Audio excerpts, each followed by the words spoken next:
ہمیں اپنے دشمنوں سے بزدلی اور بےغیرتی کے طعنے کب تک سننے پڑیں گے؟ لیکن تم آئے تو تمہاری دنیا بدل چکی تھی۔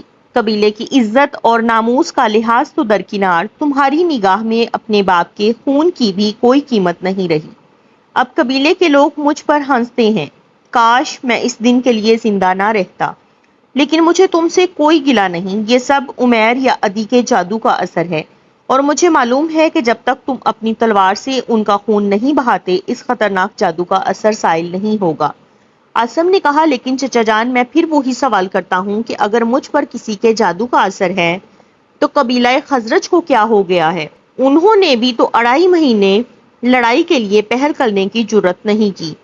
حبیرہ نے جواب دیا، انہیں پہل کرنے کی کیا ضرورت ہے؟ وہ جانتے ہیں کہ وہ فاتح ہیں اور اپنے ہر مقتول کا قصاص لے چکے ہیں۔ پھر تمہارے طرز عمل سے انہیں یہ اطمینان بھی ہو چکا ہے کہ ہم نے اپنی شکست کا اعتراف کر لیا ہے۔ لیکن وہ پہل کریں یا نہ کریں، اب ہمارا قبیلہ دیر تک چین سے نہیں بیٹھ سکتا۔ میں ان سے یہ نہیں کہوں گا کہ کچھ دن اور ٹھہر جاؤ، ذرا میرے بھتیجے پر سے جادو کا اثر زائل ہو جائے۔ عاصم نے کہا، مجھے یقین ہے کہ ہمارے قبیلے کو پہل کرنے کی ضرورت پیش نہیں آئے گی۔ یثرب کے یہودی ہم سے زیادہ دور اندیش ہیں، اور وہ کوئی نہ کوئی ایسا مسئلہ ضرور کھڑا کر دیں گے کہ اوس اور خزرج ایک دوسرے کے خلاف تلوار اٹھانے پر مجبور ہو جائیں۔ ہمارے درمیان امن کے یہ 2.5 مہینے ان کے لیے کچھ کم تکلیف دہ نہیں تھے۔ حبیرہ نے برہم ہو کر کہا، تم ہر بات میں یہودیوں کا ذکر لے آتے ہو، لیکن انہیں ملامت کر کے تم اپنی ذمہ داریوں سے نہیں بچ سکتے۔ عاصم نے کہا، چچا جان، کیا یہ درست نہیں کہ یہودی در پردہ اوس و خزرج کی پیٹھ ٹھونکتے ہیں، دونوں کو قرض دیتے ہیں تاکہ ہم لڑائی جاری رکھ سکیں؟ کیا انہوں نے مجھ پر عمیر کے قتل کا جھوٹا الزام نہیں لگایا تھا؟ حبیرہ نے کہا، میں تمہیں یہودیوں کو ملامت کرنے سے منع نہیں کرتا، لیکن تم نے ان باتوں سے یہ نتیجہ کیسے نکالا کہ بنو خزرج ہمارے دوست بن گئے ہیں؟ بنو خزرج ہمارے دوست نہیں، لیکن میں ان سے زیادہ خطرناک دشمن کو دیکھ چکا ہوں۔ میں کسی ایسی لڑائی کے لیے تلوار نہیں اٹھا سکتا جس سے صرف یہودیوں کے مقاصد کی تکمیل ہوتی ہو۔ حبیرہ نے سوال کیا، کیا جب ہمارے بچے، بوڑھے اور جوان خزرج کے سامنے صفیں باندھ کر کھڑے ہو جائیں گے تو تم اس وقت بھی تلوار اٹھانے میں پس و پیش کرو گے؟ معلوم نہیں، لیکن مجھے یقین ہے کہ میں اس وقت یہاں نہیں ہوں گا، اور مجھے یہودیوں کے چہروں پر خوشی کی مسکراہٹیں دیکھنے کی اذیت برداشت نہیں کرنا پڑے گی۔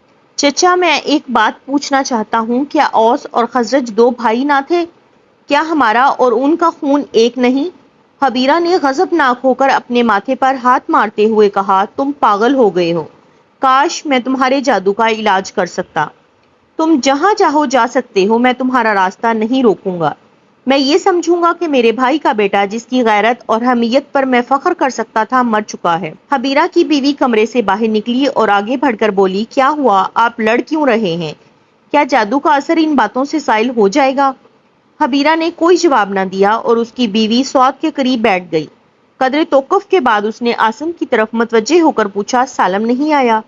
عاصم نے جواب دیا، وہ عباد کے ساتھ مویشی لے کر آ رہا ہے، میں ذرا پہلے آ گیا تھا۔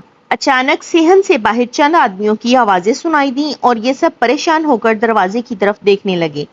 حبیرہ کی بیوی کا بھائی منظر بن عقیل، اس کے 2 جوان بیٹے مسعود اور جابر، اور ان کے پیچھے قبیلے کے 7 اور آدمی صحن میں داخل ہوئے۔ حبیرہ پریشانی کی حالت میں اٹھ کر کھڑا ہو گیا اور منظر کی طرف دیکھ کر بولا، معلوم ہوتا ہے تم کوئی اچھی خبر نہیں لائے۔ منظر نے جواب دیا، تمہیں عاصم نے کچھ نہیں بتایا؟ اس نے آج ایک اور مارکا سر کیا ہے۔ حبیرہ نے عاصم کی طرف دیکھا، لیکن وہ خاموش کھڑا رہا۔ عاصم کی چچی نے منظر سے مخاطب ہو کر پوچھا، بھائی جان کیا ہوا؟ منظر نے جواب دیا، عدی کے لڑکوں نے ہماری چراگاہ پر حملہ کر دیا تھا اور عاصم نے ہمارے خلاف ان کی حمایت کی ہے۔ عاصم چلایا، یہ غلط ہے، ان کی چند بکریاں اور اونٹ ہماری چراگاہ کے قریب آ گئے تھے۔ مسعود اور جابر انہیں گھیر کر چراگاہ کے اندر لے آئے۔ تھوڑی دیر بعد عدی کے بیٹے اور نوکر بھی پہنچ گئے اور میں نے ان کے جانور ان کے حوالے کر دیے۔ منظر نے کہا، اور تمہیں میرے بیٹوں کے مقابلے میں ان کی طرفداری کرتے ہوئے شرم نہ آئی؟ جابر بولا، عاصم بالکل جھوٹ کہتا ہے، ان کے جانور ہماری چراگاہ میں پہنچ چکے تھے اور ہم ان پر قبضہ کرنے میں حق بجانب تھے۔ ان کے نوکروں نے ہمیں دھمکیاں دیں اور شور مچا کر اپنے قبیلے کے آدمیوں کو جمع کر لیا۔ ہم اپنے ساتھیوں کو آوازیں دے رہے تھے کہ عاصم نے جانوروں کو ہانک کر ان کی طرف بھیج دیا اور ہمیں ملامت کی۔ عاصم کا چہرہ غصے سے سرخ ہو رہا تھا۔ اس نے کہا، جابر، اگر تمہارے والد اور میرے چچا یہاں موجود نہ ہوتے تو تم مجھے جھوٹا کہنے کی جرت نہ کرتے۔ منظر نے غضبناک ہو کر کہا، تم میرے بیٹے کو مرعوب کرنے کی کوشش نہ کرو۔ آج اگر وہاں میں موجود ہوتا تو دیکھتا کہ ادی کے بیٹے کس طرح اپنے جانور چھڑا کر لے جاتے ہیں، اور تمہیں ہمارے دشمنوں کی حمایت میں زبان کھولنے کی کیسے جرت ہوتی ہے؟ عاصم نے حقارت آمیز لہجے میں جواب دیا، اگر آپ وہاں ہوتے تو ملاحظہ فرماتے کہ خزرج کے چند آدمیوں کو جمع ہوتے دیکھ کر آپ کے دونوں فرزند بھیڑوں کی طرح ممیا رہے تھے، اور انہیں اس بات کا بھی احساس نہ تھا کہ ان کی آوازیں پہاڑ کے دوسری طرف باقی چرواہوں کے کانوں تک نہیں پہنچ سکتی۔ خزرج کے آدمیوں سے تکرار کرنے والے دوسرے تھے۔ ان جوان مردوں کو تو ان کے قریب جانے کا حوصلہ بھی نہ ہوا۔ یہ کم از کم 100 قدم دور کھڑے تھے، اور مسعود نے تو ایک اونٹ بھی پکڑ رکھا تھا تاکہ بھاگنے کی ضرورت پیش آئے تو اپنی ٹانگوں کی بجائے پرائی ٹانگوں سے کام لیا جا سکے۔ مسعود نے کہا، تم بکتے ہو، میں نے قبیلے کے دوسرے آدمیوں کو اطلاع دینے کے ارادے سے اونٹ پکڑا تھا۔ عاصم نے کہا، لیکن تم نے ان کے جانور گھیرتے وقت یہ کیوں نہیں سوچا تھا کہ جب ان کے 8-10 آدمی جمع ہو جائیں گے تو تمہیں ان کا سامنا کرنے کی بجائے دوسروں کی طرف بھاگنے کی ضرورت محسوس ہوگی؟ کیا یہ صحیح نہیں کہ اس وقت بھی ہمارے آدمیوں کی تعداد زیادہ تھی، لیکن تم ہمارے آدمیوں کو لڑائی سے منع کر رہے تھے؟ ہاں، میں انہیں منع کر رہا تھا، لیکن اگر مجھے یہ یقین ہوتا کہ لڑائی کے وقت دشمن کا پہلا وار تم روکو گے تو میں تمہیں مایوس نہ کرتا۔ کیا یہ درست نہیں کہ میری طرح ادی کے بیٹے بھی اپنے آدمیوں کو لڑائی سے باز رکھنے کی کوشش کر رہے تھے؟ منظر نے دوسرے آدمیوں سے مخاطب ہو کر کہا، تم سن رہے ہو کہ عاصم نے دوسری مرتبہ دشمن کے سامنے اپنے قبیلے کو ذلیل کیا ہے۔ عاصم بولا، میں نے کسی دشمن کی حمایت نہیں کی، صرف اپنے قبیلے کو تمہارے بیٹوں کے شر سے بچانے کی کوشش کی ہے۔ منظر نے کہا، اگر تم حبیرہ کے بھتیجے نہ ہوتے تو میں تمہیں دوبارہ زبان کھولنے کی مہلت نہ دیتا، اس وقت تمہاری یہاں لاش نظر آتی۔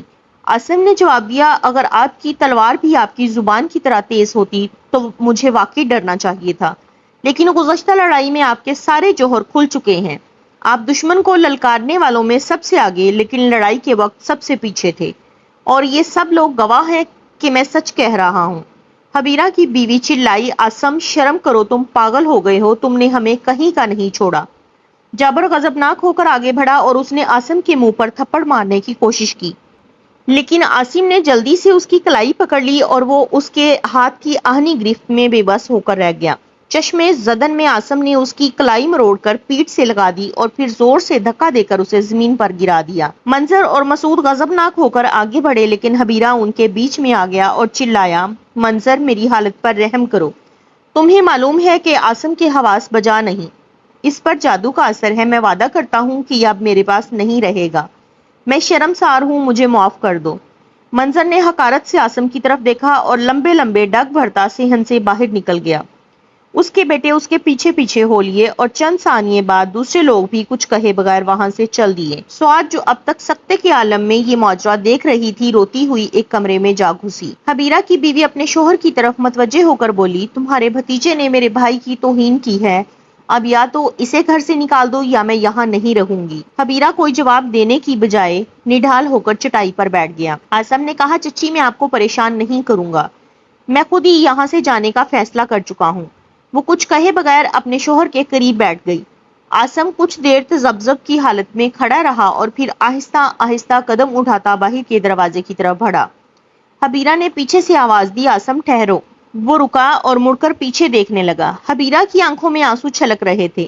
یہ غیر متوقع بات تھی۔ عاصم نے اپنے چچا کی آنکھوں میں ہمیشہ نفرت اور انتقام کے شعلے دیکھے تھے۔ اس کے دل پر ایک چوٹ سی لگی۔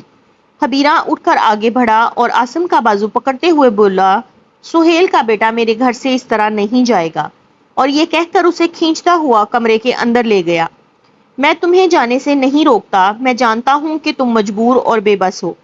عاصم نے کرب انگیز لہجے میں کہا، چچا، مجھے افسوس ہے کہ میں آپ کو خوش نہ رکھ سکا۔ حبیرہ نے آگے بڑھ کر کمرے کے ایک کونے میں پڑا ہوا صندوق کھولا اور اس میں سے ایک تھیلی نکال کر عاصم کی طرف بڑھاتے ہوئے کہا، یہ لو، یہ تمہارا مال ہے، میں نے اس میں سے صرف شمون کے قرضے کی رقم نکال کر علیحدہ رکھ لی تھی۔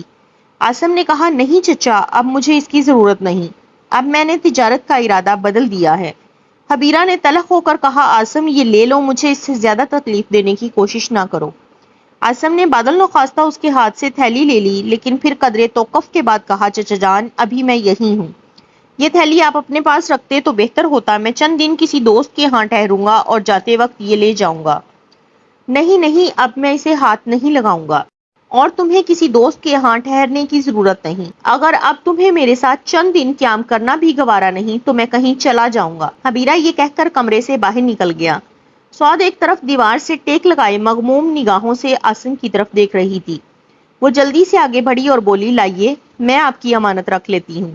عاصم نے کچھ کہے بغیر تھیلی اس کے حوالے کر دی۔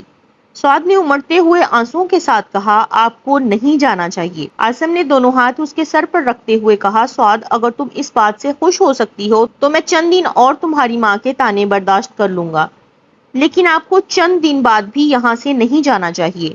آپ کو ہمیشہ یہاں رہنا چاہیے۔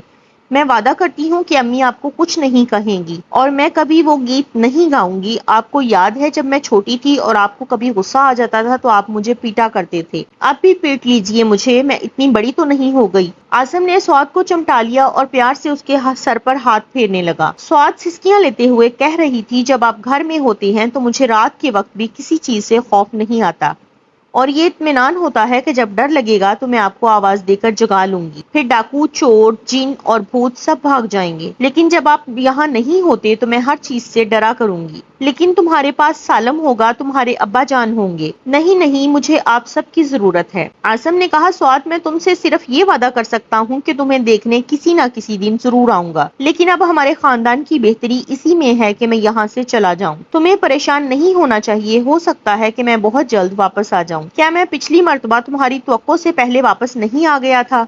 لیکن پچھلی دفعہ آپ خفا ہو کر تو نہیں گئے تھے۔ میں اب بھی خفا ہو کر نہیں جا رہا، یہ ایک مجبوری ہے۔ کسی دن میں تمہیں یہ سمجھا سکوں گا کہ میرا گھر سے جانا کتنا ضروری تھا۔ سعاد نے صحن کی طرف جھانکتے ہوئے کہا، ابا جان باہر نکل گئے ہیں، مجھے ڈر ہے کہ غصے میں کہیں چلے نہ جائیں۔ نہیں سعاد، تم اطمینان رکھو، میں انہیں ابھی منا کر واپس لے آتا ہوں۔ عاصم یہ کہہ کر باہر نکلا تو حبیرہ مویشیوں کے چھپر کے قریب عباد سے باتیں کر رہا تھا۔ عاصم کو آتا دیکھ کر اس نے حقارت سے منہ پھیر لیا۔ اس کے تیور دیکھ کر عاصم کو کچھ کہنے کی ہمت نہ ہوئی اور وہ چپکے سے باہر نکل گیا۔ کچھ دیر تک اسے یہ بھی ہوش نہ تھا کہ وہ کہاں جا رہا ہے۔ اس کے کانوں میں اپنے چچا اور منظر کے تلخ الفاظ گونج رہے تھے۔ پھر اچانک اسے خیال آیا کہ آج چاند کی 14ویں تاریخ ہے اور اس کی مغموم، اداس اور ویران دنیا سمیرا کی مسکراہٹوں سے لبریز ہو گئی۔ وہ آبادی سے باہر نکل گیا اور دیر تک ادھر ادھر گھومنے کے بعد ایک ٹیلے پر بیٹھ گیا۔